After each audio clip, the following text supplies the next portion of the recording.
Hello friends, કેમ છો બધા? મજામાં? વરસાદની થોડી શું તારીફ કરી, આજે એ રિસાઈ ગયો. વરસાદની થોડી શું તારીફ કરી, આજે એ રિસાઈ ગયો. અને આજે એ રિસાઈ ગયો એટલે મને પરસેવો આવી ગયો. મિત્રો, મારી શાયરી બહુ જ ખરાબ છે, બહુ એટલે બહુ જ ખરાબ છે, પરંતુ આજે જે હું પ્રશ્ન લઈને આવ્યો છું એ પ્રશ્ન સુપર ડુપર પ્રશ્ન છે. ઓકે, જુઓ શું પ્રશ્ન છે મિત્રો. અગાઉના વિડીયોની અંદર આપણે આગળથી, પાછળથી, ઉપરથી, નીચેથી એટલે કે થી વાળો પ્રશ્ન જોયો હતો, જેની અંદર આપણે જે ક્રમ આપ્યા છે એનો સરવાળો કર્યો, ત્યારબાદ એમાંથી એક આપણે માઇનસ કરી દીધો હતો અને આપણો પ્રશ્નનો ઉકેલ મેળવ્યો હતો. પણ આજના પ્રશ્નની અંદર થોડો ટ્વિસ્ટ છે. ચલો આવો જોઈએ. એક મેં સોલ્વ કરાવું છું, એક પ્રશ્ન તમારે સમજવાનો છે અને એનો જવાબ કોમેન્ટમાં જણાવવાનો છે. શું છે પ્રશ્ન જોઈએ. એક ટુકડીમાં દિલીપની આગળ 15 માણસો ચાલે છે. ફરીવાર વાંચું છું, ધ્યાનથી સમજજો.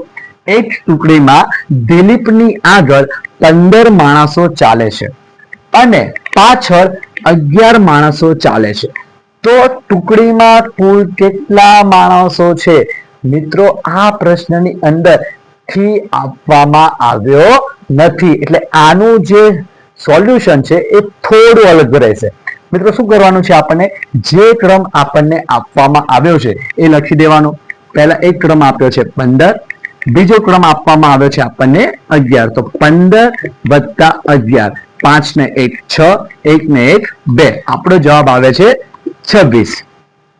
ગઈકાલે જે આપણો સરવાળો આવતો હતો એમાંથી આપણે એક માઇનસ કરતા હતા, બરોબર? તો આવા પ્રશ્નની અંદર જ્યાંથી વપરાતો નથી ત્યાં આપણે કુલ સંખ્યાઓ શોધવા માટે એક પ્લસ કરીશું. તો આપણો જે 26 છે, જે આપણને 26 ક્રમનો સરવાળો મળ્યો છે, એની અંદર આપણે એક ઉમેરી દઈએ એટલે આપણો જવાબ બને છે 27. તો આ જે પ્રશ્ન છે શું પ્રશ્ન છે? એક ટુકડીમાં દિલીપની આગળ 15 માણસો ચાલે છે અને પાછળ 11 માણસો ચાલે છે. તો ટુકડીમાં કુલ કેટલા માણસો છે? તો 15 આગળ ચાલે છે, 11 પાછળ ચાલે છે, એટલે 15 અને 11 26 અને એક દિલીપ પોતે, એમ કરીને ટોટલ 27 માણસો એ ટુકડીમાં ચાલી રહ્યા છે. ચલો બીજો પ્રશ્ન. શું છે બીજો પ્રશ્ન જોઈએ. એક રૂમમાં વિશાલની જમણી બાજુએ 8 વિદ્યાર્થીઓ અને ડાબી બાજુએ 7 વિદ્યાર્થીઓ બેઠા છે.